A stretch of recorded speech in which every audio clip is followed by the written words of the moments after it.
Aí, subiu.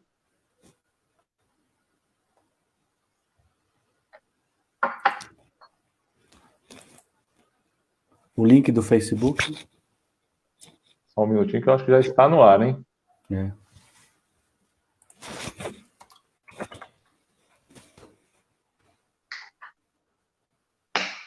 Boa noite a todos! Boa noite! Bem-vindos à live, a primeira live do Fernando Magalhães, Advogados Associados.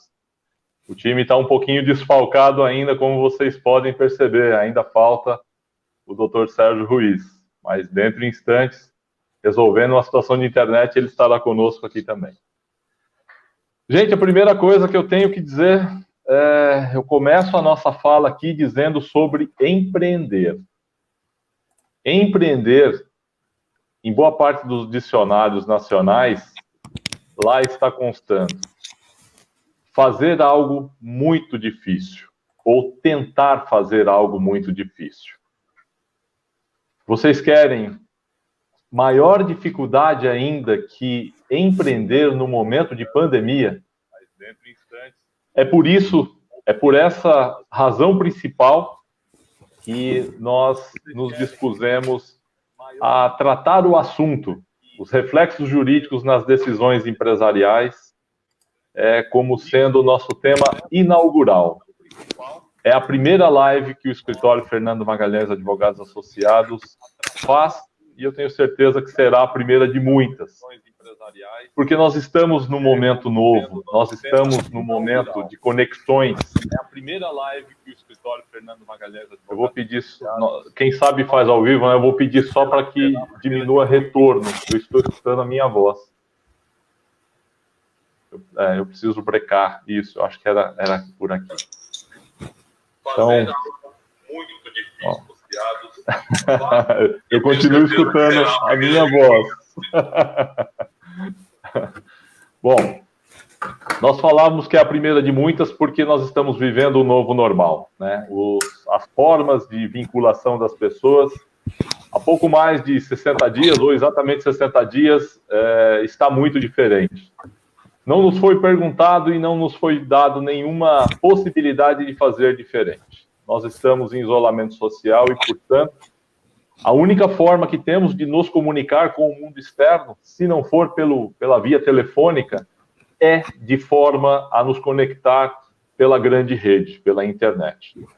Então, é muito importante que esse momento, como nós falamos, é a nossa primeira live, mas é a primeira que eu tenho absoluta certeza que será de muitas, né? O escritório tem 18 anos de existência e nesses 18 anos nunca precisou utilizar da plataforma, né? Utilizar-se da tecnologia para se comunicar com o seu público, para se comunicar com o micro, pequeno e médio empreendedor. Mas nós entendemos que, sendo este o novo meio de comunicação, nós temos certeza que isso, essa é uma das heranças, é um dos legados que ficarão para uma boa porção de tempo aí, nós temos certeza. O Dr. Sérgio já está conosco, já vou deixá-lo também apresentar. É muito importante, então, continuar asseverando aqui, gente, que a nossa busca com essas lives é tão somente dar cumprimento ao nosso propósito. O propósito do nosso escritório, um deles, na verdade, é auxiliar a transformação da sociedade por meio de relações seguras, por meio de relações que possam construir uma sociedade mais justa e igualitária. É para isso que nós estamos na nossa atividade. É para isso que existe o escritório Fernando Magalhães Advogados Associados há 18 anos. Assistindo empresários e empresas, especialmente na tomada de decisões, né? Decisões no mundo anterior, né? No mundo que nós tínhamos normal, o mundo analítico, e agora nesse novo mundo, mas especialmente preparados para o próximo mundo, que muito em breve está chegando para nós. Mas, sem maiores delongas, eu gostaria de agradecer muito mesmo, muito, a presença de todos que estão aqui nos assistindo ao vivo, né? De todos que estão participando, que atenderam ao nosso convite e querem escutar um pouquinho mais sobre decisões jurídicas nesse momento, né, sobre consequências, conversar sobre o mundo jurídico de uma maneira descomplicada, fazer com que as pessoas compreendam o que nós estamos falando, porque fazendo dessa forma, nós estamos entregando o nosso propósito. Não seria possível fazer isso sem ter um grande time, né? O escritório ele é formado por pessoas com mentes brilhantes, com atitudes brilhantes, pessoas acima da média. E hoje nós temos aqui, além da minha presença, nós temos a presença do Alexandre e do Sérgio. São advogados de longa data e que eu vou fazer uma rápida leitura do currículo de cada um para que cada um também possa interagir conosco nessa live. Eu vou começar aqui pelo Alexandre, até porque já está mais estável, né, Alexandre? Né, doutor? Tá tudo certo aí, a conexão? Final. Vamos em frente. É muito importante estar colocado com essa conexão, né? Então, o doutor Alexandre Cruz, ele é advogado, ele é consultor jurídico, formado desde 1996, gente, especializado pela Universidade de Mogi das Cruzes, mestrando pela PUC São Paulo, mais de 25 anos de experiência em indústrias de médio e grande porte, multinacionais na sua grande maioria. A área de principal especialidade do doutor Alexandre é na gestão de áreas jurídico-empresarial, tributária, fiscal e compliance. Então, esse é um profissional que certamente tem muito a agregar, né, e nos agrega muito diariamente, e certamente, como professor do módulo de Direito Tributário de pós-graduação na Unip em Jacareí, além de uma grande gama de cursos de capacitação que o doutor já enfrentou. Eu vou poupar aqui, abreviando o seu currículo, doutor Alexandre, fazendo uma saudação e desejando aí uma boa reunião para nós aqui. Obrigado, Fernando. Eu que agradeço, né? O momento é especial, estamos vivenciando um grande desafio, que é enfrentar um bicho oculto, né? Mas, ao mesmo tempo, estamos passando por momentos importantes de crescimento. Então, eu agradeço as palavras e agradeço a todos que estamos participando desse momento agora, terça-feira à noite, né? E obrigado aí a todos e aos meus sócios que muito me acolheram aí, sempre me acolhem nesse momento e espero que todos aí que estejam nos assistindo gostem aí do nosso momento de bate-papo. Obrigado. Obrigado, doutor Alexandre. Vamos agora de bate-pronto, então, para passar para o nosso doutor Sérgio Henrique Ruiz. Falará por último na apresentação, mas nem por isso se mostra menos importante. Doutor Sérgio advogado, fluente em inglês, pós-graduado em Direito e Processo Civil pela Faculdade de Direito da Mas de Jesus, atualmente pós-graduando em Direito Tributário na Escola Paulista de Direito, na EPD, com extensão em Direito Tributário pelo IBDT, o Instituto Brasileiro de Direito Tributário, na USP, né, e especialização em Planejamento Tributário pelo IBET, Instituto Brasileiro de Estudos Tributários. Atualmente, doutor Sérgio é presidente da Comissão de Cultura da OAB de Itaquaquecetuba e membro da Comissão de Cultura da OAB São Paulo. É também membro do Rotary Club de Itaquaquecetuba Pinheirinho, onde exerce a função de protocolo no ano rotário 19/20. E também é procurador jurídico voluntário na APAI de Itaquaquecetuba. Doutor Sérgio, a palavra é tua.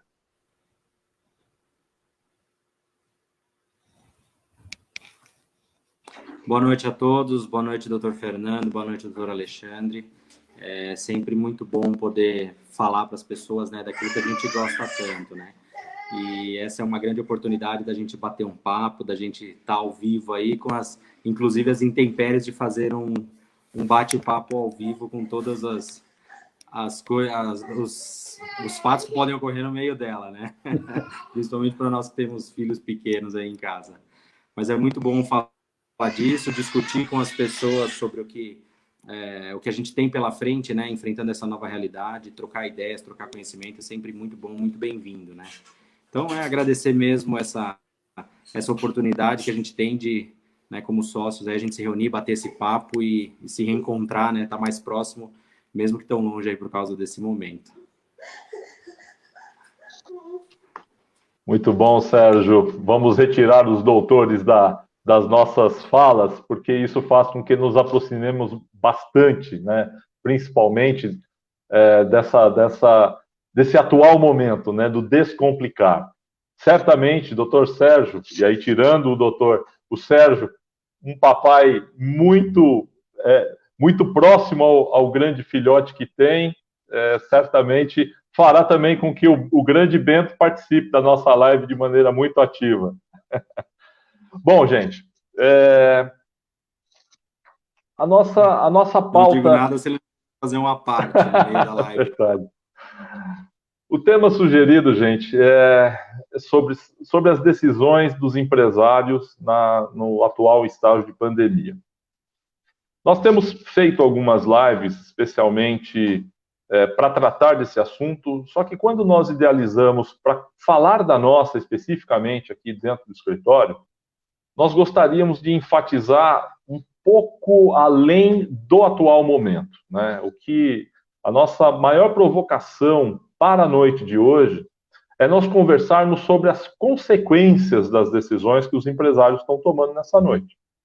E as consequências, no primeiro momento, a quem nos assiste, a quem tem visto o nosso material, tem visto, né, que nós somos do caminho da convergência, somos do caminho do diálogo, né, somos do caminho do bem comum, né, entendendo que a sociedade ela deva amadurecer e começar a resolver por si as suas contendas, né, sem se alicerçar tanto no judiciário que encontra-se tão abarrotado, né, tão cheio já com as demandas que estão colocadas. Só que nós entendemos também que não está na mão do empresário também muitas das soluções. A decisão, sim, está na mão de cada um de nós, né, também empresários. Está na nossa mão. Agora, as consequências desses atos, as consequências desse planejamento, as consequências desse novo futuro que está se descortinando todos os dias, sobre isso o empresário não tem domínio. Então, seria muito importante nós colaborarmos com uma visão sobre as hipóteses jurídicas na ocorrência de cenários ainda problemáticos, né? Porque nós entendemos, né, e temos aí bons indicadores para isso, para dizer que o mundo retornar ao seu movimento anterior provavelmente não será. Mas voltaremos sim ao convívio social, voltaremos sim às relações humanas, né, à abertura dos negócios, mas nós também entendemos que pode ser que tenha um certo prolongamento, né, essa retomada seja lenta, não seja tão rápida como foi, de fato, a paralisia de tudo isso, né?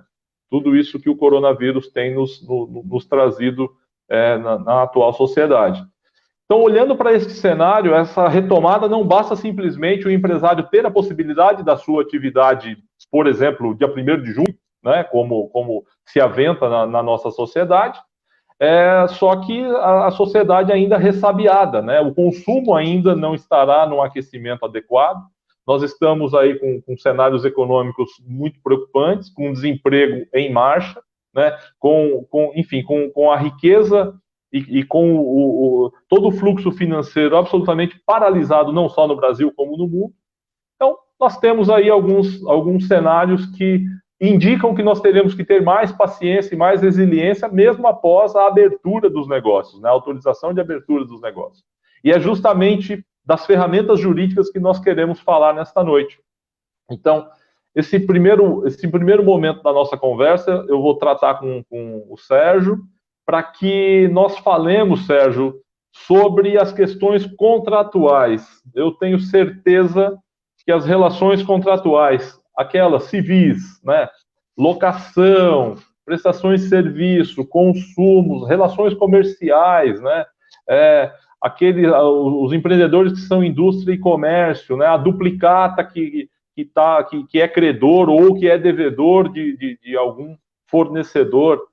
Seria bom nós falarmos alguma coisa, doutor, aí nos dê aí o panorama jurídico aí com relação a esses vínculos pessoais, ok? Os contratos em espécie aí pode discorrer para que nós possamos seguir.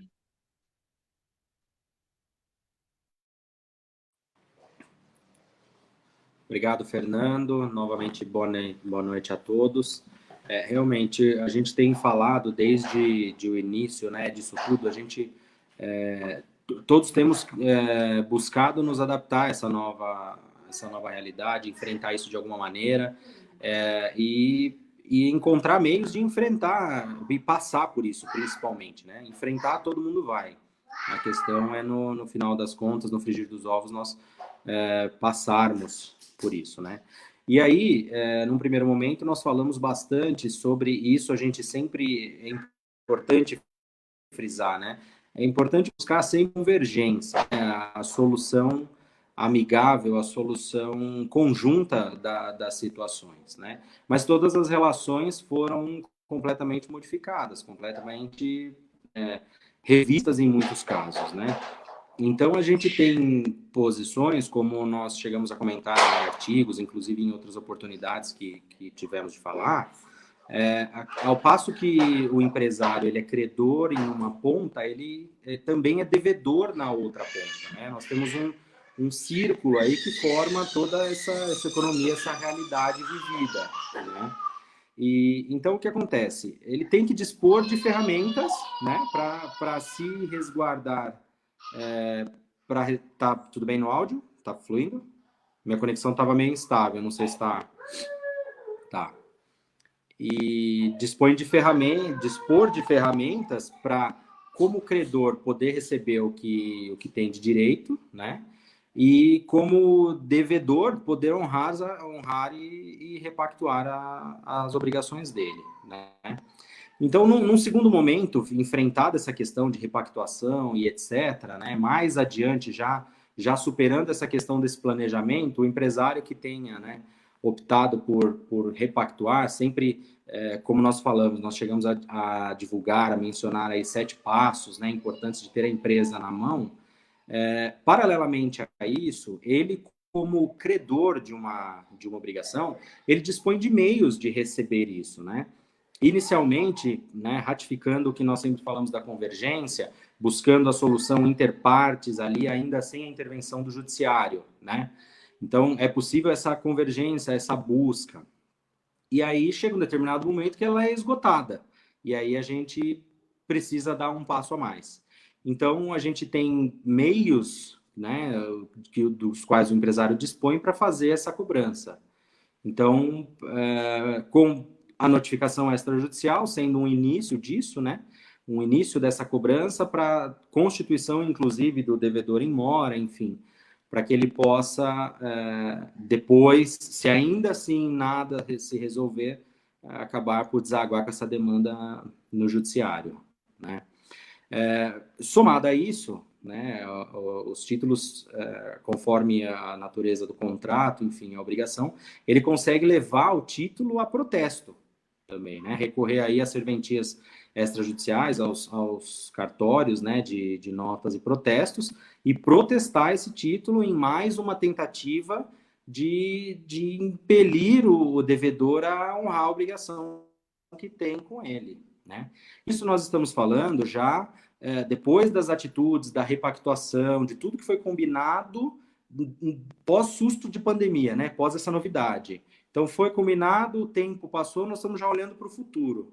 Mesmo assim, houve o inadimplemento e não há uma convergência para a solução. Então, nesses contratos, ele dispõe dessas ferramentas.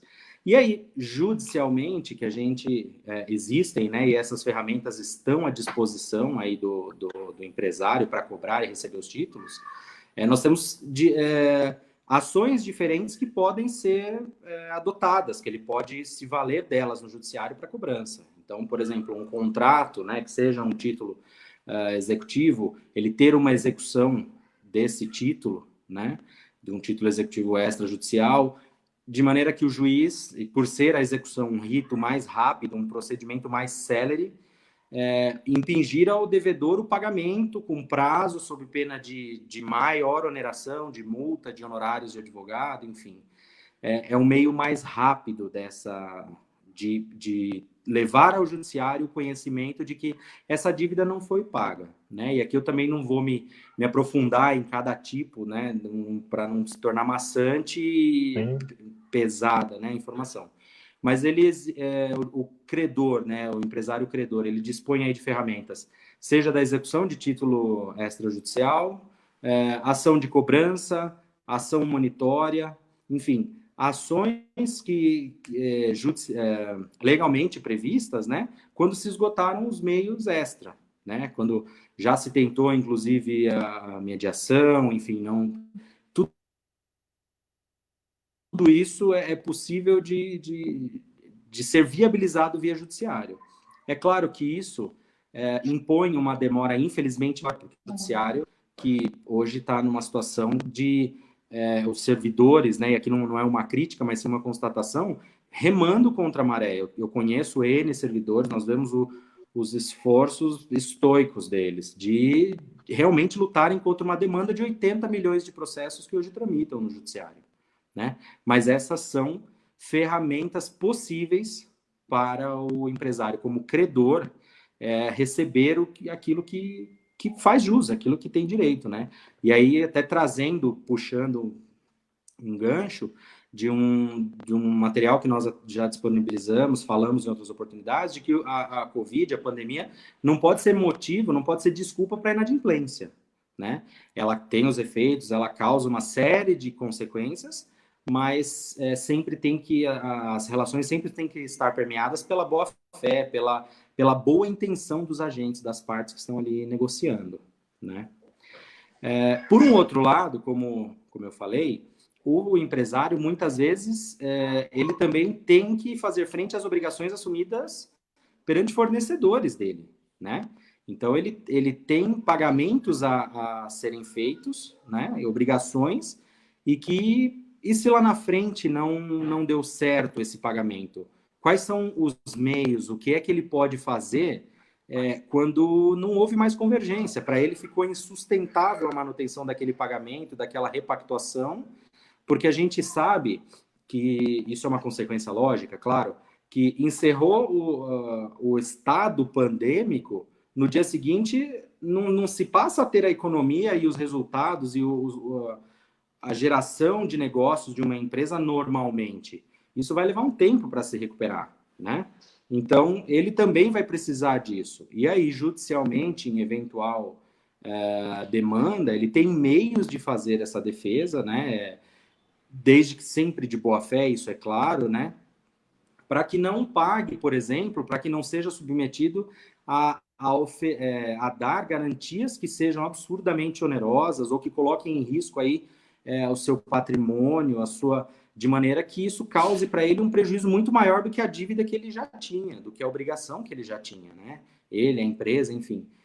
Inclusive, o próprio Código de Processo Civil, ele prevê, né, no pagamento de uma obrigação, que sejam depositados 30% daquele valor devido e o saldo parcelado em até 6 vezes, há uma correção, há um acréscimo nessas parcelas, mas é uma facilidade, ou vamos dizer, um meio, né, uma via que o Código de Processo Civil já dá ao devedor para que ele possa honrar aquela dívida. Até porque um dos princípios da execução é que ela não onere, né, que ela não seja onerosa ao devedor, que ela seja o menos onerosa possível. Pode até parecer contraditório isso, né, mas o que se busca nesse caso é que a execução realmente prossiga e o devedor pague. Mas a gente não pode ter, como antigamente tinha, a execução em praça pública de uma pessoa, a exposição. Tanto que, em diversos casos, o Código do Consumidor, por exemplo, numa relação consumerista, proíbe a cobrança, a forma de abordagem para recebimento do crédito de maneira vexatória, de maneira constrangedora, que coaja, né? Então, ele dispõe de meios para pagar legalmente, né, depositando judicialmente, se ele entender, por exemplo, que os juros são abusivos, há meios de se fazer um depósito judicial e levar conhecimento do juiz e demonstrando que aquela obrigação tinha como juros ou tinha uma realidade pactuada e que se tornou inviável o pagamento, que o contrato perdeu o equilíbrio entre as partes, se tornou excessivo demais para ele, ou mesmo que a penalidade seja abusiva, seja excessiva, e aí acabe tornando a execução mais penosa ainda do que já é, né, o fato de sofrer uma ação de cobrança. Doutor, Pensando ainda... posso puxar um pouquinho só dessa fala tua, até para deixar com que você tome uma aguinha também, porque, cara, você já conseguiu falar dos dois lados. Gente, é um poder de síntese muito forte para se fazer aí em pouquíssimos minutos, né? Então, nós já falamos aqui do lado do micro, pequeno e médio empreendedor, do lado de sendo credor e sendo devedor da obrigação, né? Então, são ferramentas jurídicas, são estratégias diferentes, né? São movimentos diferentes, invariavelmente dentro do mesmo palco processual, né? O doutor falou aí, para aqueles que são credores, né? Para o empreendedor que é credor de uma duplicata mercantil, credor de uma duplicata de serviço, credor em alguma obrigação contratual, alguma venda que de repente tenha sido feita e que não tenha sido solvida. O doutor já falou de algumas ferramentas jurídicas, judiciais, ação de cobranças, ação monitórias, execuções judiciais de título extrajudicial ou de contratos. Então, vejam que, assim, o olhar do direito atende ao empresário como um todo, independente de qual posição ele esteja. E aí o doutor já começou, já vem numa complementariedade também na fala do empresário daquele que está em dificuldade de cumprir com as obrigações. Ou seja, existem possibilidades de parcelamento legal processual, né, parcelamento de dívidas em processo, que é o que o doutor já colocou, 30% e 6 parcelas remuneradas. A contestação sobre a abusividade de juros ou de cláusulas contratuais, né? É muito importante deixar sempre muito clara essa situação. Mas tem um ponto que eu acho que nós precisamos deixar bastante claro nesse instante, que eu não perderia a oportunidade de adicionar. É muito importante que as relações estejam escritas. É muito importante que, quando existe uma compra e venda mediante faturamento para pagamento posterior, através de nota fiscal e duplicata mercantil, já há naturalmente a documentação necessária. Mas é importante o empreendedor, para que consolide o direito dele de uma maneira mais benéfica, é importante que ele acompanhe também o conhecimento de entrega, né, a efetiva entrega da mercadoria através de uma comprovação, né, uma comprovação escrita, documental, né, a própria oposição do título em cartório para cobrança, é importante que o faça, assim, dentro do prazo e nas condições que a lei estabelece, né, e quando se repactuar situações contratuais, que essas repactuações estejam escritas. Não optem pela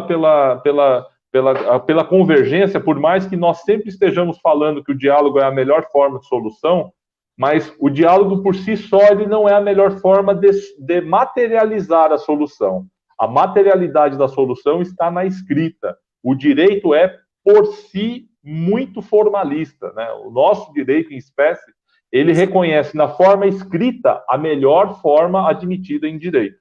Então, é bom trazer, doutor, eu acho que só para não deixar passar essa oportunidade de falarmos sobre essa condição, tanto para credores quanto para devedores, e trazendo aí eu acho também que já toco a bola de volta para você, para que a gente possa falar de uma lei que existe desde 2005, na verdade, ela já existia no código anterior, né? Mas é uma lei que se tornou mais específica, que é a Lei 11.101 de 2005, que é a lei da falência, né? A lei das recuperações judiciais também.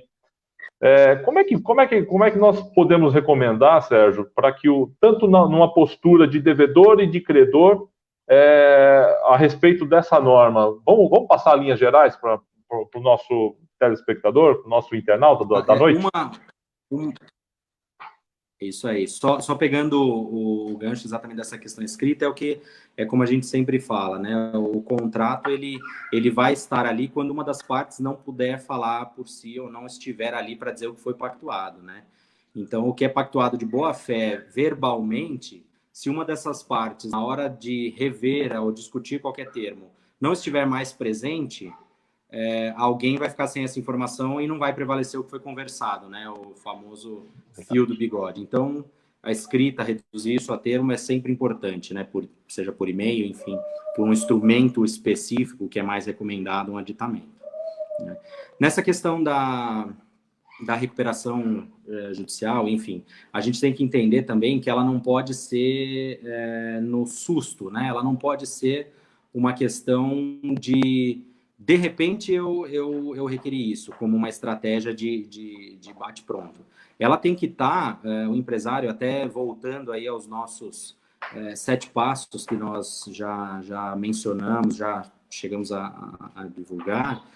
O empresário tem que ter a noção e a projeção do que vem pela frente nesse sentido, né? Então, a recuperação judicial, ela vai servir para ele e ela tem por fim a garantir aí o enfrentamento dele das obrigações que assumiu, né? Com a diferença que vai haver uma administração, um cuidado, um zelo maior, de maneira que todos possam receber de maneira igual, né, equânime, sem lesar um ou outro credor, né?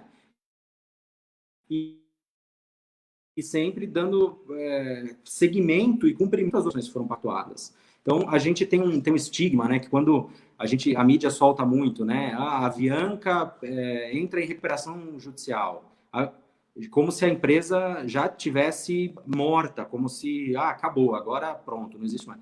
E não é, na verdade, a recuperação judicial, ela é uma forma legal, assim como o CPC traz um parcelamento do tipo, olha, você deve esse montante, mas para que você possa honrar esse montante, pague 30% e me parcele o saldo em 6 vezes, a recuperação judicial, ela traz, dessa mesma maneira, um espectro mais protegido e estável para que a empresa possa buscar e sair desse momento que ela está enfrentando. Então, ela é também um instrumento das empresas, e aí há requisitos, né? As empresas com cadastro inscritas perante a junta comercial. Então, por exemplo, um escritório de advocacia inscrito perante o órgão de classe, a gente não tem essa prerrogativa, vamos dizer assim, né? Então, a recuperação judicial, ela é também um meio do empresário se reerguer, se respirar, buscar fôlego e reestruturar, né? Realinhar os caminhos dele. Mas também não adianta simplesmente inadimplir todas as obrigações, né? Dar a volta em todo mundo e, de repente, entra com esse pedido de sopetão. Isso tem que estar, tem requisitos, tem uma série de passos, vamos colocar assim. Não vou colocar até para não ficar extenso demais, mas tem requisitos, assim como para o parcelamento também tem, enfim, né, legais para que isso aconteça. E é também um meio da empresa botar o pé no chão, abrir a sua vida, né, ali, e por meio da administração dessa judicialização, dessa recuperação, retomar a atividade e ter êxito nesse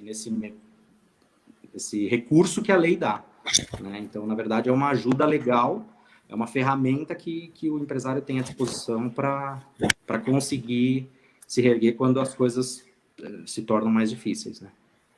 E posso complementar? Pode, por favor. Boa noite a todos novamente. Só complementando a questão da recuperação judicial, nós também não podemos esquecer que há empresas neste momento já em andamento com recuperações judiciais, né? Então, a possibilidade que entrem, mas também tem algumas que estão já participando e que estão com dificuldades para cumprir, com certeza, porque a recuperação judicial exige um esforço maior, né? O CNJ, ele tem... publicou uma recomendação aos juízes, né, que também olhe com carinho quem está na recuperação judicial e que não pode, de alguma maneira, estar honrando com os compromissos, né? Então, eles precisam também... Tão rígidos, porque, no final das contas, eles vão passar por essa situação porque já estavam numa situação delicada e a pandemia só acabou trazendo um pouco mais de desconforto aí ao longo da jornada de uma recuperação, que o próprio nome já diz. Então, só complementando o doutor Sérgio, eu acho que o que espera aí o que estão na recuperação judicial é voltar aos juízos, voltar aos credores, voltar à mesa de discussão novamente para tentar compor e não descumprir a recuperação judicial, senão a situação começa a ficar um pouco mais complicada ao descumprir e cria um maior dissabor aí para o empresário. Mas só queria complementar aí as falas. Bela contribuição, Alexandre, bela contribuição. Acho que você foi muito cirúrgico aí no apontamento, inclusive falando do CNJ nesse momento, né? O Conselho Nacional de Justiça, que é um órgão mais regulador, né? Não é um tribunal de justiça, mas é um conselho que regula as atividades do judiciário em solo nacional, já está preocupado com o aumento de demandas, especialmente de recuperação judicial, né? Só para você ter uma ideia, isso é uma notícia corrente em jornais da grande mídia, que trazem um aumento significativo de pedidos de recuperação judicial. E não basta, e quando o Sérgio fala de maneira muito própria, que a recuperação judicial ela não é só um ato de vontade, né? Não é um ato que tem que ser tomado de estalo, né? De repente conheci a recuperação judicial, quero a recuperação judicial. Não é bem assim o aconselhamento, né? O aconselhamento, primeiro, é que nós temos que enfrentar o estigma de que realmente a recuperação judicial é pertine ou é cabível para as empresas que não têm outra coisa para fazer, né? Quando a empresa já não tem mais medida nenhuma para se adotar, já não consegue mais fazer alongamento, está com as suas atividades absolutamente travadas, aí se pensa numa recuperação judicial. Invariavelmente não terá sucesso a recuperação judicial, porque o que precisa a recuperação judicial e o que faz, na verdade, ela ter efetividade é uma organização na fila dos pagamentos, né? É a equalização de todos os credores para que não tenha privilégio entre eles e que proteja o cerne do negócio, né? Que proteja o negócio diante da disposição e do direito desses fornecedores de receberem os seus créditos, né? Então é muito importante uma avaliação técnica, financeira e econômica, um estudo de viabilidade. É muito importante que o empresário, nesse momento, inclusive, tomando o pé dessa informação, é importante que, querendo conhecer um pouco mais do Instituto, o faça cercado de pessoas que de fato possam contribuir, especialmente com o exame de viabilidade e de recursos financeiros, né? O mundo jurídico ele só vai dar contorno, mas recuperação judicial não é só para empresas quebradas, não. Nós temos que deixar isso de maneira bem clara. É de empresas que pensam estratégia especialmente e que usam as ferramentas que o direito proporciona a todos. Mas um contrapé, e aí para que eu possa também fechar essa fala da lei de recuperação judiciais e falência, está o direito, né, do credor de requerer falência, né, do seu devedor, da empresa que está insolvente, de acordo com os formatos da lei, né? Invariavelmente, o pedido de falência ele não é um meio de cobrança, né? Foi muito bem trazido pelo Sérgio todos os meios de cobrança judiciais que podem ser tratados, né?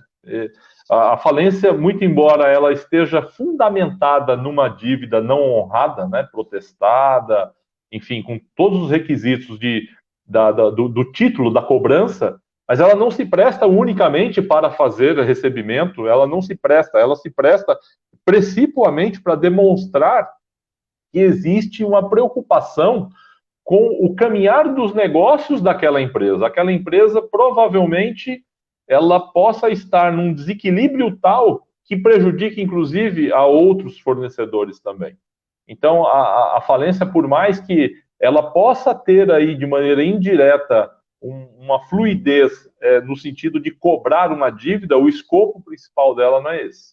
O escopo principal é sinalizar para o mercado que aquela empresa pode estar num risco maior que uma mera inadimplência. Pode ser que não seja somente uma dívida que ela esteja atrasando. Pode ser que ela tenha algo a mais. Por isso que a falência existe. E aí se centralizam todas as cobranças dentro desse pedido falimentar. Mas olha, falamos aqui, eu tenho certeza, gente, de maneira muito sucinta, falamos aqui de muitos institutos aí, falamos de de soluções, de consequências jurídicas que certamente ocorrerão na vida do empresário a partir desse momento de transição, a partir dessa decisão que está sendo tomada hoje. E que, na verdade, já estava sendo tomada mesmo no mundo anterior. É que, nesse momento, como nós estamos nessa questão de isolamento, talvez a reflexão seja melhor. Talvez nós empresários, estejamos mais suscetíveis a ouvir, a compreender, a aprender, a adquirir informação para enriquecer a tomada de decisão. E é nesse sentido que a gente espera contribuir. Então, nós fechamos essa primeira parte falando de contratos, e a nossa segunda parte, né, nós vamos falar de algo que eu entendo tão sensível quanto as questões contratuais. Só que é um outro tipo de contrato, se assim eu posso chamar, né? Ofendendo aos tributaristas de plantão, como falar, Fernando, desde quando o campo tributário decorre de contratos? Não é, não. Na verdade, é uma obrigação pecuniária compulsória, né? Bastou nascer neste país para dever tributos, de alguma forma, né? Não precisa nem ser gerador de renda, não precisa ser gerador de expectativa, porque paga imposto mesmo, né? Paga e não tem como não pagar, né? Mas no final das contas, gente, é o imposto que financia a nossa sociedade. O governo, ele não realiza atividades empresariais, né? Nenhum governo, pelo menos dos democráticos, né, que se preze, nenhum governo ele deve ser gerador de riqueza. Todos os governos devem ser administradores de riqueza e de um povo. Então, nós precisamos, sim, fazer com que exista, né, a equalização entre o que nós pagamos de imposto e aquilo que o governo nos devolve. Deveria ser, no mínimo, algo compatível, né? Mas, enfim, vamos deixar esta crítica para a nossa injustiça tributária, né, doutor Alexandre? O senhor está rindo aí? Mas é com o senhor mesmo, é o senhor mesmo que vai segurar essa bananosa aí agora. O senhor vai falar de imposto, e aí eu gostaria que você fizesse aí um overview, né, um compilado, né, do que o governo está fazendo, essas mexidas, prorroga tributo, não prorroga, tem um estado que prorroga, tem outro que não prorroga, o tributo federal, o tributo municipal, peraí, como é que ficam aí os impostos, o IPTU, como é que fica tudo isso? Doutor, nos preencha aí com conhecimento aí, e conduza aí conforme o teu brilhante conhecimento, por favor. Vamos lá. De fato, podemos dizer que pagar imposto hoje é uma obrigação desde que nasce, e no final você acaba tendo um contrato pro resto da vida, né? Porque você acaba tendo um contrato, né? Um contrato que só tem um lado que recebe, que é o governo, mas no final das contas todos nós recebemos, é brincadeira, e sabemos que a questão tributária ela é importante para a sociedade, né?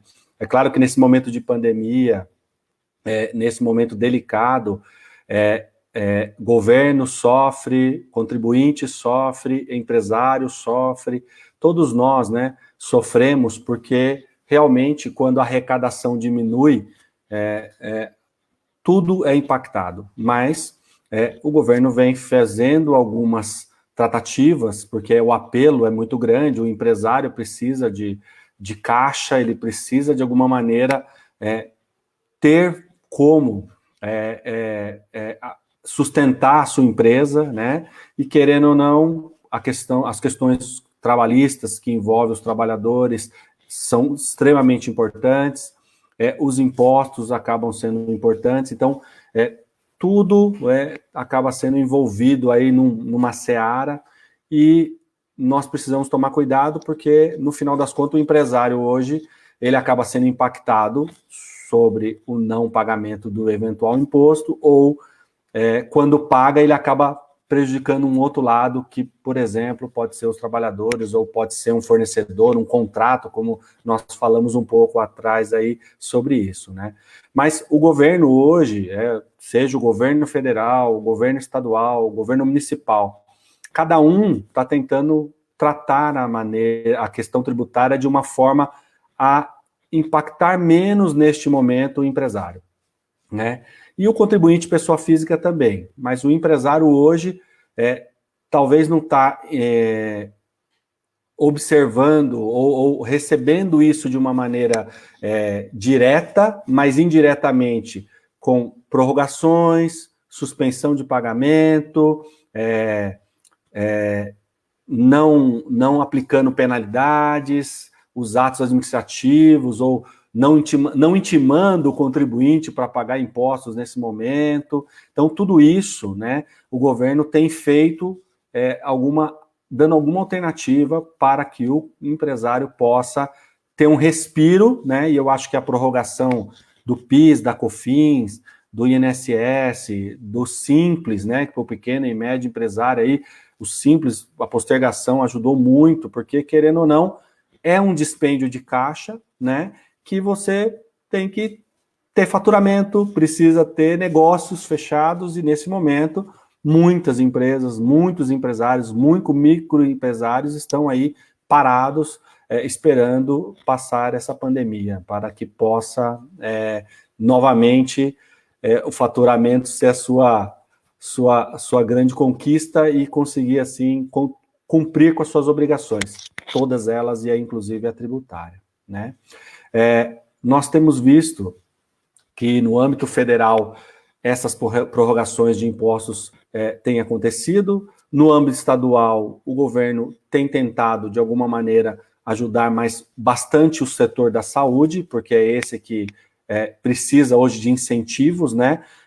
Mas para o Estado sobreviver e bancar, né, ou sustentar essa questão da saúde, ele depende dos impostos. Então, a gente entende que não dá para ser tão agressivo em diminuição ou postergação do tributo, porque o Estado ele acaba precisando desse tributo para que possa ser revertido nos assuntos mais delicados que envolvem a saúde, envolve a necessidade básica de cada pessoa, né? Então isso é importante. Hoje precisamos pensar naqueles que estão dependendo, né, do recurso do governo para que possa sobreviver, né?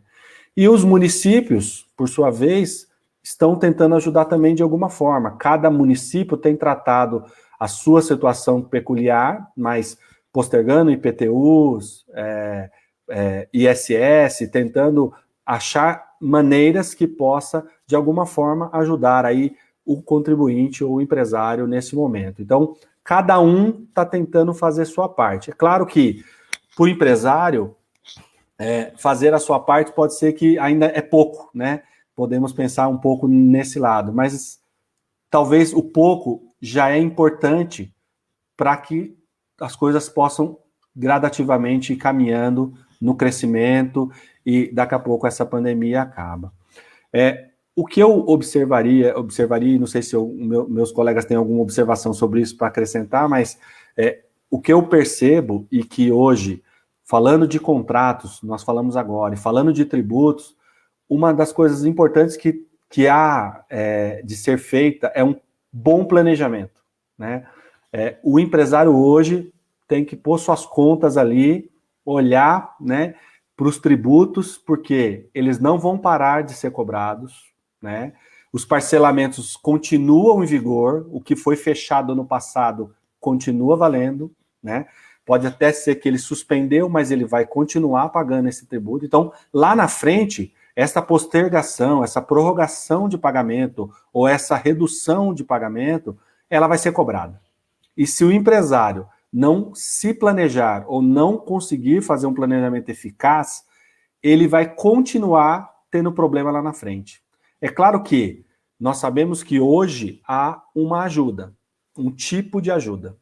Lá na frente pode ser que o governo busque ajudar de outra forma, porque ele sabe também que a economia precisa crescer. Mas o empresário não pode contar com isso, porque no final das contas, o governo também vai precisar de mais dinheiro para repor tudo que está acontecendo hoje. Então, no final, né, seja todos os governos, as prefeituras, os municípios, os estados e o federal, todos vão, de alguma forma, buscar esse dinheiro, né, que está retido agora nesse momento ou que não está sendo pago. Então, há uma preocupação muito grande que o empresário precisa hoje enxergar que tem que ter um planejamento, né? Agora, Há também opções que o empresário, além de planejar, ele tem que reavaliar os seus processos. Então, você pode tentar achar alternativas para diminuir a sua carga tributária, né? Hoje o empresário, para ele poder tomar decisões, para que ele possa olhar para o futuro, algumas atitudes ele precisa tomar agora. Então, no momento de pandemia, que ele está parado, que ele está com menos produtividade, é o momento dele olhar para dentro da empresa e rever os seus processos. Verificar se os tributos que ele está recolhendo estão corretos, se as operações que ele está fazendo estão corretas, se ele não precisa fazer um planejamento tributário, se ele não precisa fazer uma revisão fiscal, se tem alguma alíquota sendo cobrada errada, se tem uma classificação fiscal sendo atribuída a um produto de forma errada, se ele está no regime correto, ou se ele está no regime de tributação do lucro real, do lucro presumido, no simples, né? Porque às vezes ele está no lucro real e poderia estar no simples, por exemplo, ou no lucro presumido. Então ele diminuiria a carga tributária dele sensivelmente. Então agora a oportunidade que o empresário pode ter é de rever o seu processo, né? Rever para que ele possa olhar para o futuro e planejar melhor como que ele pode solucionar essa questão da questão tributária. Muito tem falado sobre o ICMS, a exclusão do ICMS da base de cálculo do PIS e COFINS. Muitos empresários estão revendo isso hoje, né? Estão buscando rever o que já buscou no passado, já discutiu no passado, para poder utilizar. Então, são alternativas que o empresário está buscando para olhar para o seu negócio e tentar fazer de alguma forma aquele dinheiro retornar para a empresa, né? Há também hoje um instituto que ele antigamente, ele só estava no Código Tributário Nacional, que é o Instituto da Transação, que ele extingue o débito tributário, quando você faz um acordo com qualquer ente governamental para que você possa suprir e quitar os seus tributos.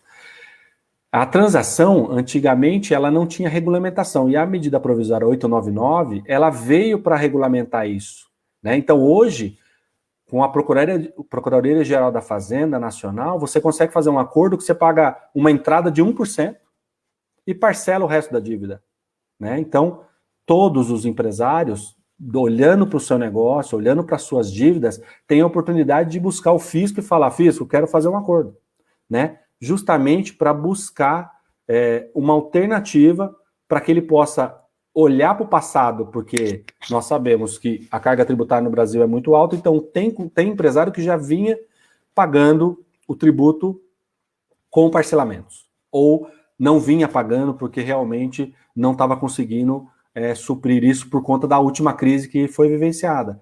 Mas há uma oportunidade, com a regulamentação da transação no âmbito federal, de conseguir fazer com que o futuro seja aí mais promissor em relação a diminuir essa carga e poder dar um fôlego para o empresário.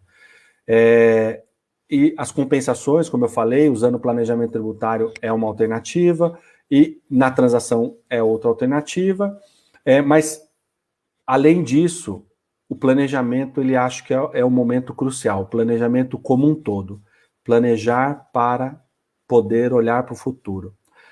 Não é fácil, mas o momento exige isso, exige olhar para dentro de casa com mais detalhe. Às vezes, o empresário está fazendo uma operação que ele acha que é uma operação fiscal, né, vamos dizer assim, que ele acha que aquela operação está boa, está excelente. E, de repente, ele olhar para o processo e falar: mas espera aí, se eu estou entregando aqui, estou faturando para lá, como que eu posso minimizar esse custo para que eu diminua a minha carga do dia a dia? Eu sei que todo empresário busca diminuir o custo, né, porque ele precisa disso. Mas quando você fala de questão tributária, não para, né? Talvez agora, no momento da pandemia, como o faturamento diminuiu, a carga tributária diminui também, mas não deixa de existir. Todas as dívidas, tudo que tem que pagar, ela vai continuar ainda em vigor. E para a empresa não é saudável ficar sem CND para aqueles que dependem dela. Não é saudável ter os seus débitos inscritos em dívida ativa, porque gera execuções fiscais. E gerando execuções fiscais, o fisco é impiedoso, ele realmente vai buscar alternativas para receber aquele imposto e vai acabar penhorando um patrimônio, vai acabar trazendo para dentro da empresa um dissabor, um descontentamento muito grande, porque acaba buscando os patrimônios, principalmente o faturamento, né? Hoje está muito na moda o faturamento, a penhora do faturamento da empresa. Então, não pagar tributo hoje pode ser uma necessidade, mas ela pode ser um maior problema no futuro, porque o faturamento pode ser penhorado e isso pode criar um grande problema aí para o empresário. Então, tomar decisões agora, daqui para frente, sem planejar e sem se estruturar para que ele entre numa normalidade, pode trazer um grande prejuízo no futuro aí para a empresa e para o empresário.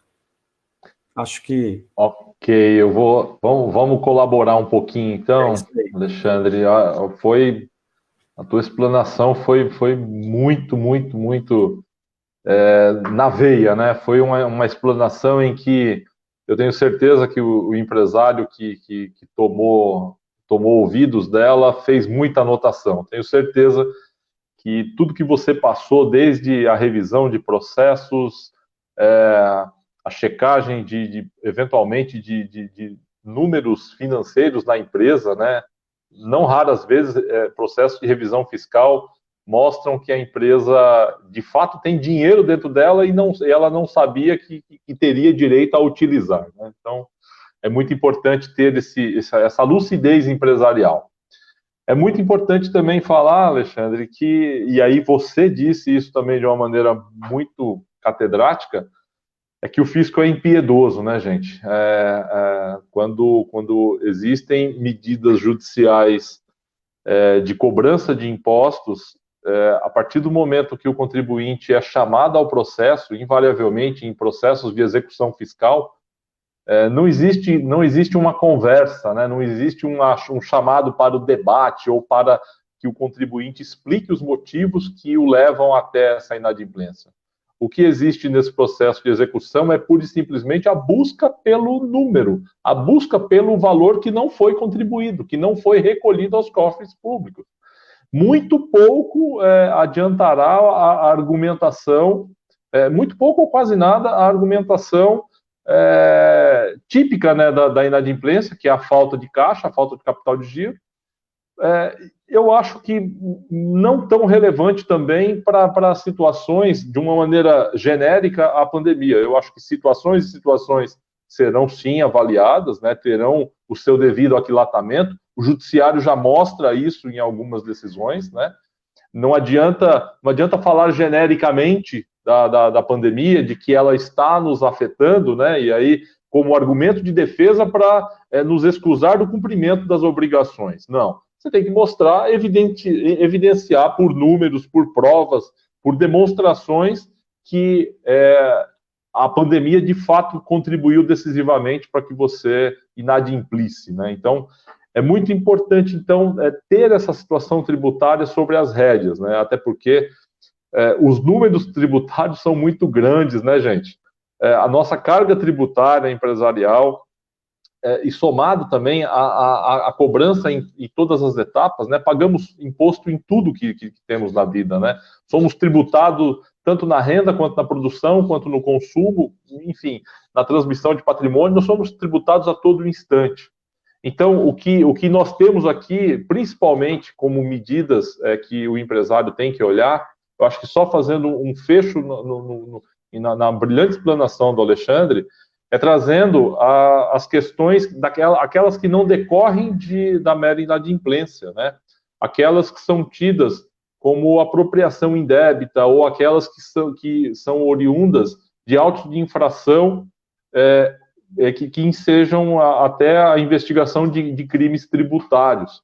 É muito importante entender que o fisco também tem a prerrogativa de intentar medidas processuais que possam bloquear, indisponibilizar os bens dos contribuintes que estão inadimplentes ou que estão autuados. Então, é muito importante compreender que o fisco ele tem um sistema normativo, né? Na verdade, não é o fisco, né? A nossa sociedade tem um sistema normativo de execução e de ferramentas judiciais de cobrança, né? Inscrição em cadinho, execução fiscal e essas medidas cautelares também de indisponibilidade de bens em alguns casos, que podem causar um dissabor ainda maior para o empresário. A recomendação é não deixar que isso chegue nessa condição. Sim, olhar para a empresa, olhar para as ferramentas e aí olhar para a estratégia, né? É muito importante que as decisões sejam tomadas nesse momento e que possam ser acompanhadas no decorrer da pandemia e principalmente após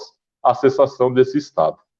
Então foi muito bacana, parabéns, Alexandre, foi muito próprio, foi muito enriquecedor a tua colaboração. Muito obrigado aí, espero que realmente todos possam ter assimilado e a contribuição é para que a gente realmente possa, de alguma forma, passar um pouquinho daquilo que a gente tem visto. E só pegando um finalzinho do assunto que eu queria ressaltar, com relação ao ICMS, muito tem se falado sobre as questões criminais, né? E isso é um ponto importante que o empresário tem que observar, porque hoje não teria talvez um impacto, porque o fisco talvez não vai ser implacável desta forma.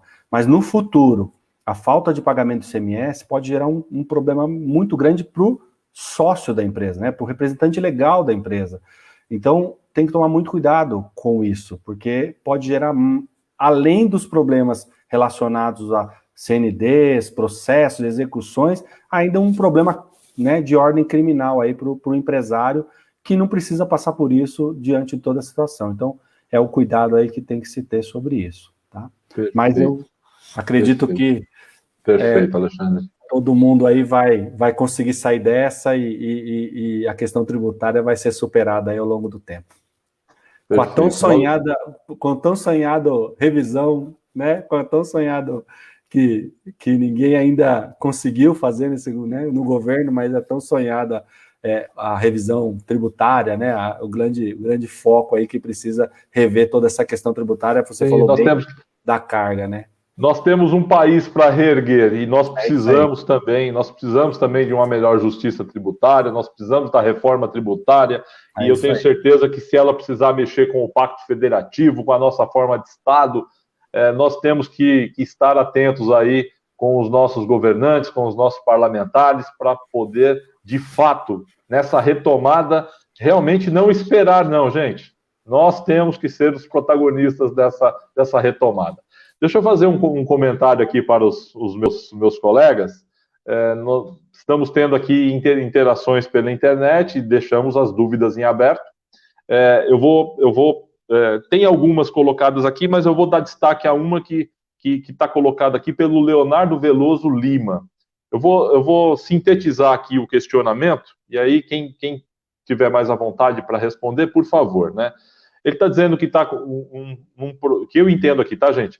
Um projeto de 12 meses iniciado em janeiro pela consultoria dele. A propósito, ele deve ser empreendedor dessa área.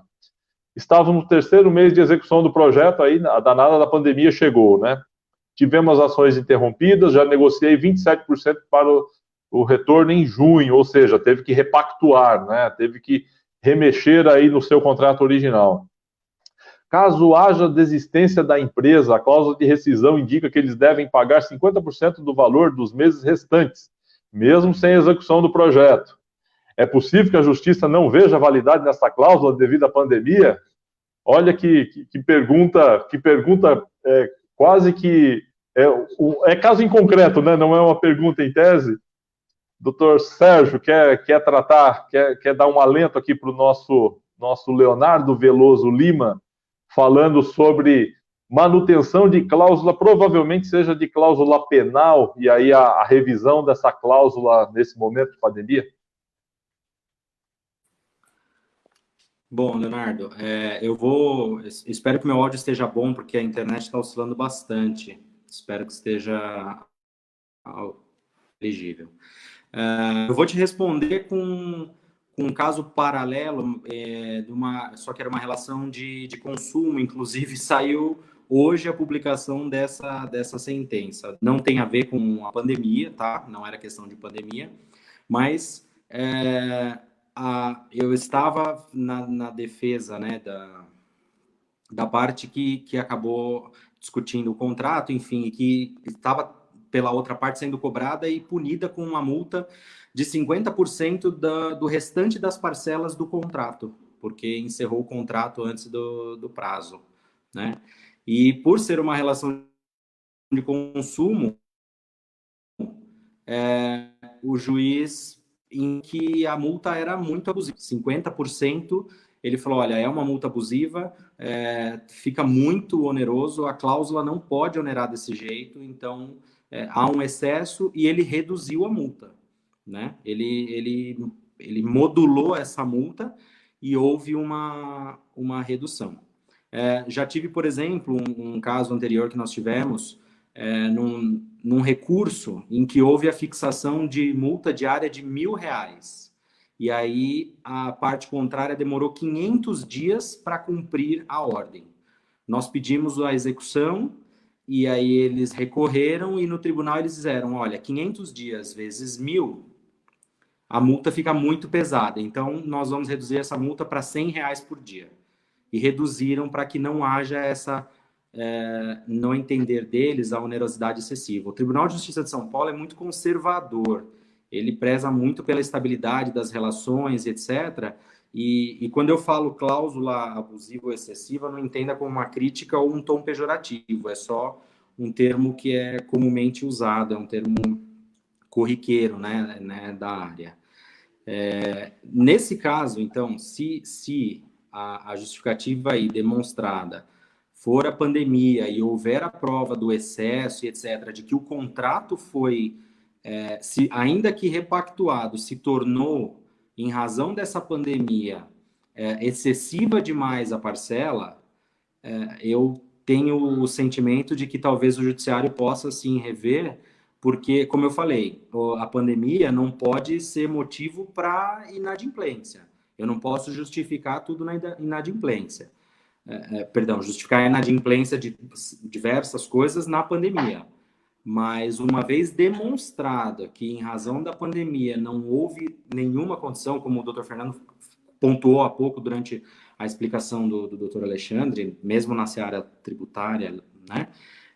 Se a pandemia ela realmente for a causadora disso, etc., uma multa de 50%, eu entendo que o judiciário pode ser que reduza, sim, porque o Tribunal de Justiça Paulista é bastante conservador, é bastante rígido nisso, de preservar as relações, mas não onerar excessivamente. Ações com pedidos de 100 mil de dano moral e eles reduzem para 10 mil, por exemplo. É claro, um exemplo aqui.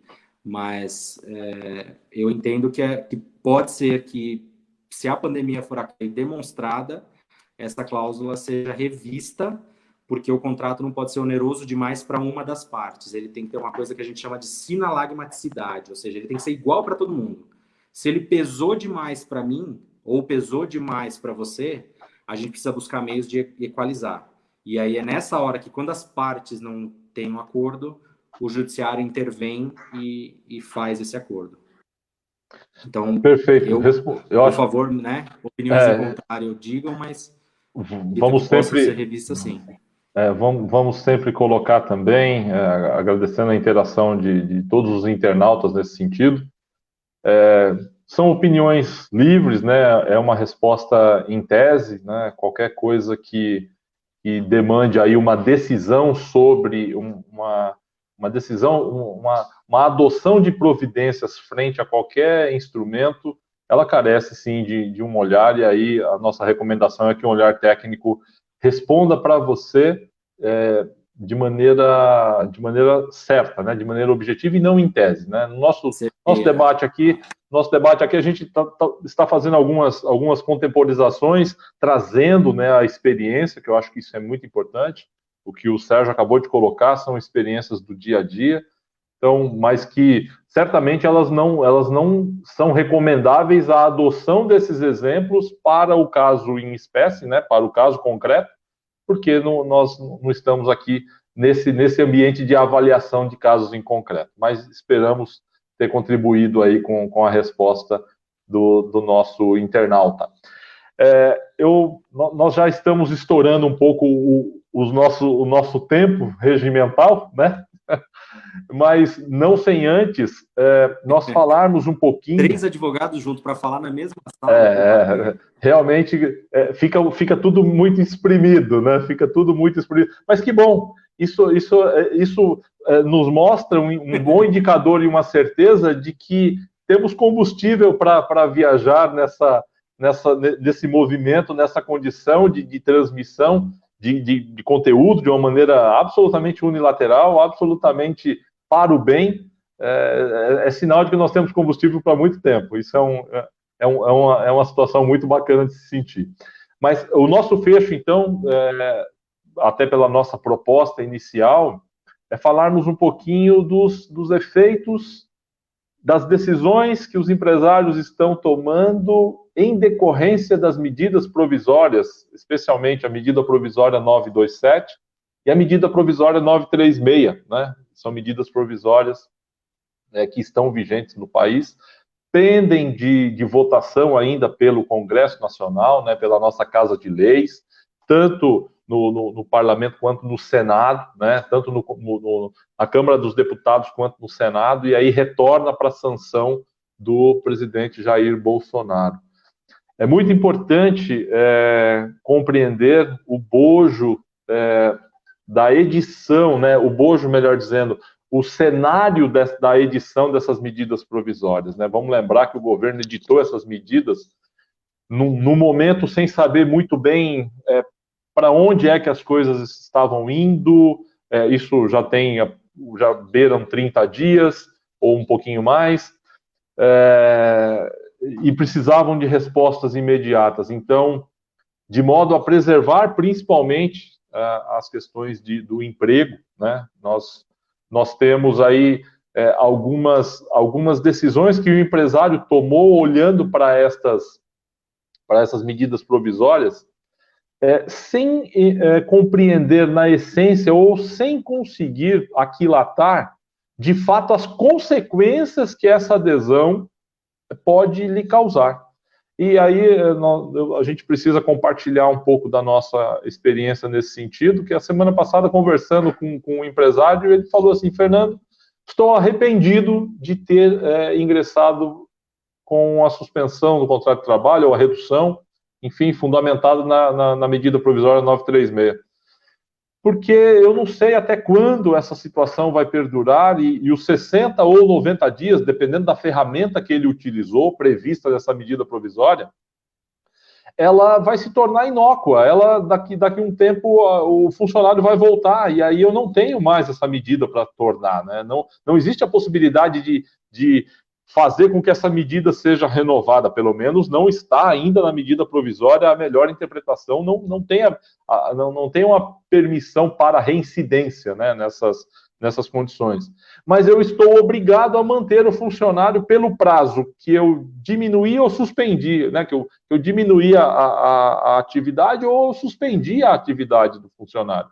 Ou seja, se ele retornar e a situação continuar a mesma, eu terei que fazer frente às obrigações e não terei como exigir a contrapartida, porque eu não sei se a minha atividade, e creio que a atividade dele realmente seja uma das últimas a serem liberadas, né, porque concentra muitas pessoas, é ligado ao lazer. Então, assim, dentre as funções mais essenciais, talvez a dele realmente tenha a última liberação.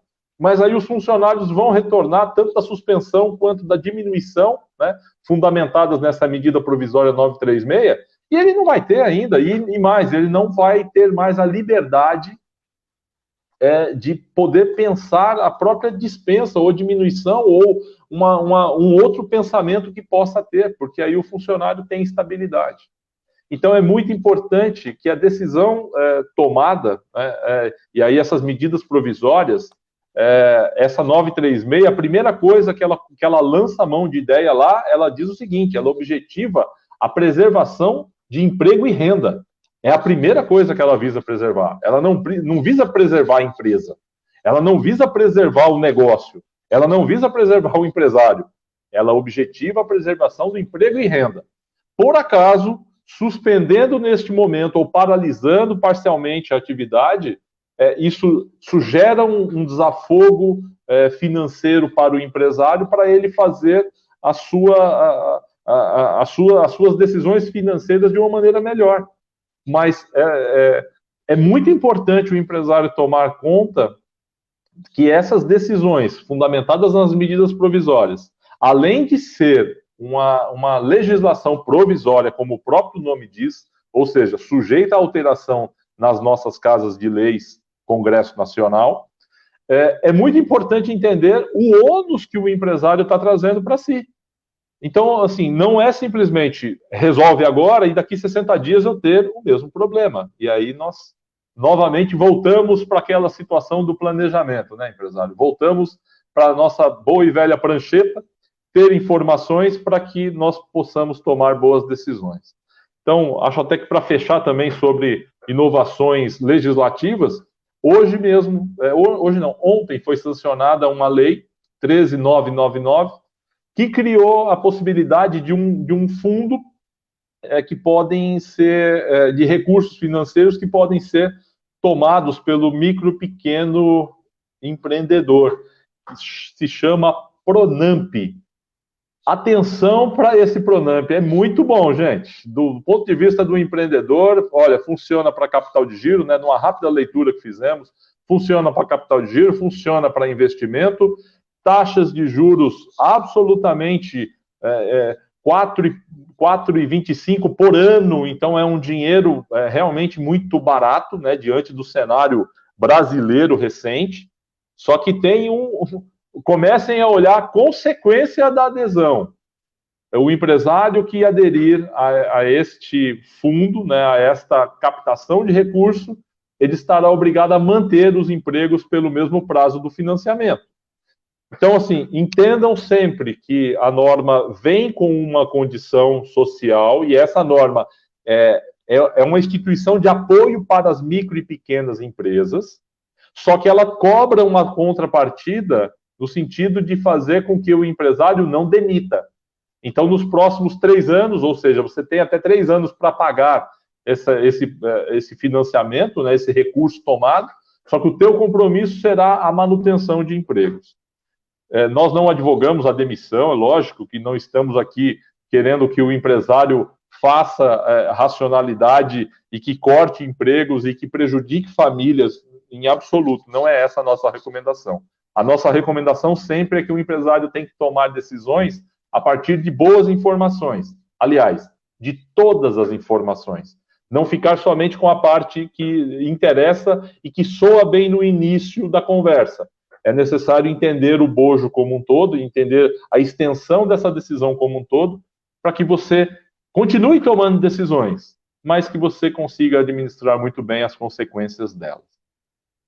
Fazendo, então, um rápido comentário sobre essas medidas governamentais, os meus colegas querem comentar alguma coisa sobre isso, porque agora encaminhamos aí a nossa finalização, já beirando 1h20 de live. Não, eu entendo que foi perfeito, Fernando. Eu acredito que essas mudanças estão vindo para somar, né? Acho que a preservação do emprego é o melhor momento, porque o sofrimento é de todos, é do empresário, é do colaborador, e todo mundo precisa se unir, precisa ajudar, né? E as medidas, elas vêm para contribuir. Então, eu tenho certeza que só somam a uma necessidade para ambos os lados e que isso vai ser aí um melhor caminho para os 60 ou 90, sei lá quantos dias ainda temos aí para vivenciar esse momento agora. Perfeito, perfeito, Alexandre, agradeço. Sérgio, eu já vou fazer 2 coisas, então. Eu vou te passar a palavra para caso você tenha dentro desse acréscimo, e você é uma mente brilhante, uma pessoa acima da média, mas eu também já vou pedir para que você já emende aí nessas considerações e deixe aí o seu recado final para os nossos internautas, para todas as pessoas que estão participando da nossa live hoje, por favor.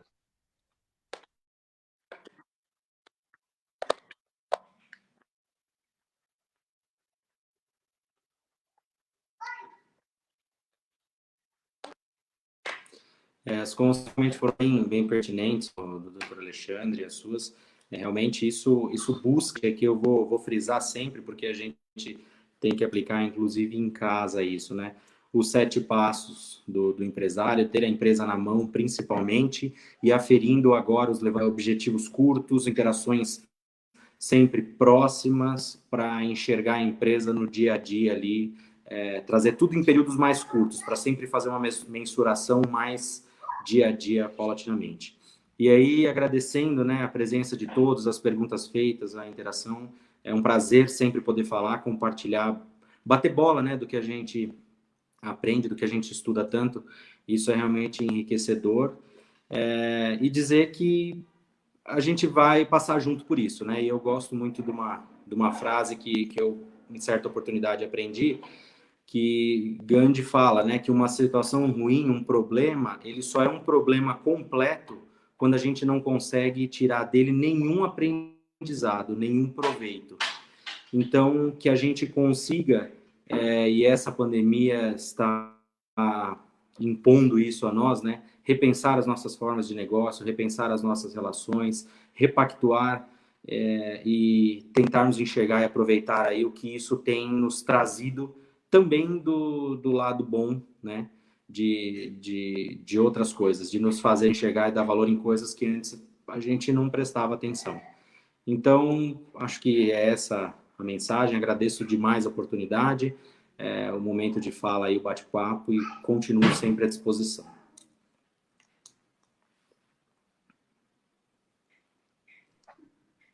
Gratidão, Sérgio. Você é uma pessoa que nós temos uma satisfação muito grande de compartilhar o dia a dia. Você realmente é uma pessoa que nos causa muita felicidade, muita tranquilidade quando nós te ouvimos. Alexandre, a palavra é tua, meu brother. Eu agradeço muito a todos que puderam estar aqui conosco nessa 1h e alguma coisa. Obrigado mesmo, a gratidão imensa de ter tido tempo para estar com a gente. Espero que todos nós tenhamos contribuído de alguma forma, com clareza, em algum assunto que você, empresário, você, sócio, você, empresa, precise neste momento, né? Que o nosso objetivo foi realmente a contribuição, e agradeço muito aos meus parceiros, os sócios do escritório, porque nós somos realmente um time, e esse time soma a todo o time que não está aqui com a gente, mas por trás das câmeras, nos ajudando, nos suportando. Então, quero deixar aqui meu parabéns para todos, porque realmente cada um faz a diferença aí no nosso time. E eu queria finalizar uma frase do Napoleão Hill, dizendo que há uma qualidade de que não podemos nos eximir para vencer: a clareza de propósitos, o conhecimento do que queremos e um desejo ardente de obtê-lo. Então fica para nós o desafio de cada dia sermos melhor do que hoje, do que ontem. Gratidão, pessoal. Muito obrigado aí, viu? Alexandre, você é um cara de uma sensibilidade, de um coração muito maior que essa figura que está aparecendo na tela para todos nós.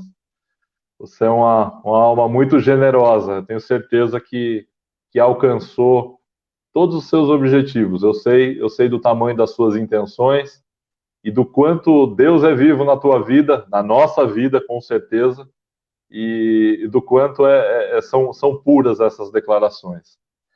Eu quero aproveitar aqui também e registrar mais uma interação aqui, e aqui vem de uma pessoa do nosso coração, um companheiro do Rotary Club de Itaquaquecetuba, né, no qual eu tenho a grande honra de pertencer há 6 anos, o grande Alício Olivato. Aproveito para mandar um grande abraço para você, Alício, para você, para toda a família, para que todos estejam protegidos, todo mundo com muita saúde, que vocês estejam se cuidando.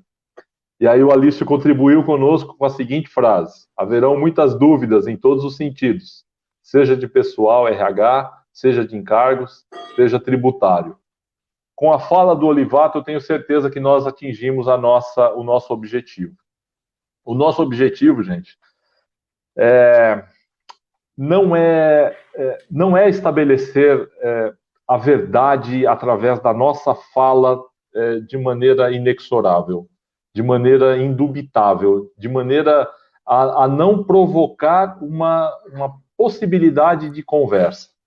Nós estamos muito mais aqui hoje buscando doar aquilo que nós temos arregimentado na nossa carreira, com mais ou menos tempo, com mais longevidade, menos longevidade, mas o que nós estamos fazendo aqui de maneira absolutamente voluntária, despretensiosa e unilateral, é contribuir com a sociedade, é contribuir com o ambiente dos negócios no nosso país. Nós entendemos que é somente por esta atividade, é somente por essa conscientização, fazendo com que a informação chegue aonde precisa chegar, de uma maneira descomplicada, de uma maneira limpa, de uma maneira a não necessitar de nenhuma reciprocidade. Aliás, a nossa reciprocidade, ou o que nós esperamos desse momento, é que realmente alguma das nossas falas ou algum dos nossos conceitos sirva para o empreendedor nesse momento. Seja de fato uma ferramenta de muita utilidade. Nós estamos, sim, passando um momento de grande dificuldade, e como bem lembrado pelo Sérgio, um momento de dificuldade que, se chegar lá na frente, nós olharmos para trás e não absorvermos nada, se nós não levarmos nada nessa bagagem, de que valeu viver esse momento? De que valeu passar por esse instante? De que valeu ter tanto tempo num isolamento social se você não conseguiu levar isso para o depois do isolamento? É muito importante, gente, muito importante colocar todas as condições, todos os alinhamentos, todas as nossas vontades de maneira organizada na nossa vida. Se nós não tivermos a prerrogativa ou o direito de entrar ou não entrar nessa pandemia, nós temos o direito, sim, de sairmos melhores ou piores dela mesma. Eu tenho certeza que o inimigo não são pessoas e não são governos. O inimigo é um vírus, é algo que é praticamente invisível, né? E que não se cansa de mostrar para nós que mesmo o ser humano sendo muito competente, sendo muito inteligente, ainda tem muita coisa que escapa da compreensão. Ainda tem muito fato, ainda tem muita situação para que nós possamos novamente um dia bater no peito e dizer que nós nos bastamos. O momento está mostrando para nós que nós não nos bastamos, que nós precisamos nos conectar, nós precisamos estar juntos de pessoas boas, que Deus possa compreender a todos, agradecer, fazer com que essas duas pessoas que estiveram comigo nessa live e que eu tenho a grande honra e paixão de dividir uma sociedade, e uma sociedade que é absolutamente plural, que é absolutamente rica no sentido de tanta convivência e de tanta espiritualidade que temos. Nós não precisamos exagerar o argumento para não comprometer a causa. Nós não precisamos fazer com que exista uma informação que seja muito pesada nesse instante para poder justificar a nossa presença nesse momento aqui. Então, o que eu desejo honestamente é que todos sejam muito abençoados, que todos tenham uma excelente semana, que aproveitem tudo que puder, que deem muita risada, que sejam felizes no hoje, não deixem para ser felizes quando passar a pandemia, porque às vezes as coisas não acontecem como a gente deseja ou planeja, mas certamente acontece da melhor forma para todos nós. Uma excelente noite para todos, ao time FMAA, muita gratidão, gratidão a você que nos assistiu até esse momento, Gratidão a você que teve a possibilidade, que tem a possibilidade de querer ir além. Mais que simplesmente sentar e questionar por que estamos passando esse momento, mas aproveitando ele mesmo. Uma boa noite a todos e até a próxima live da FMA. Um grande abraço.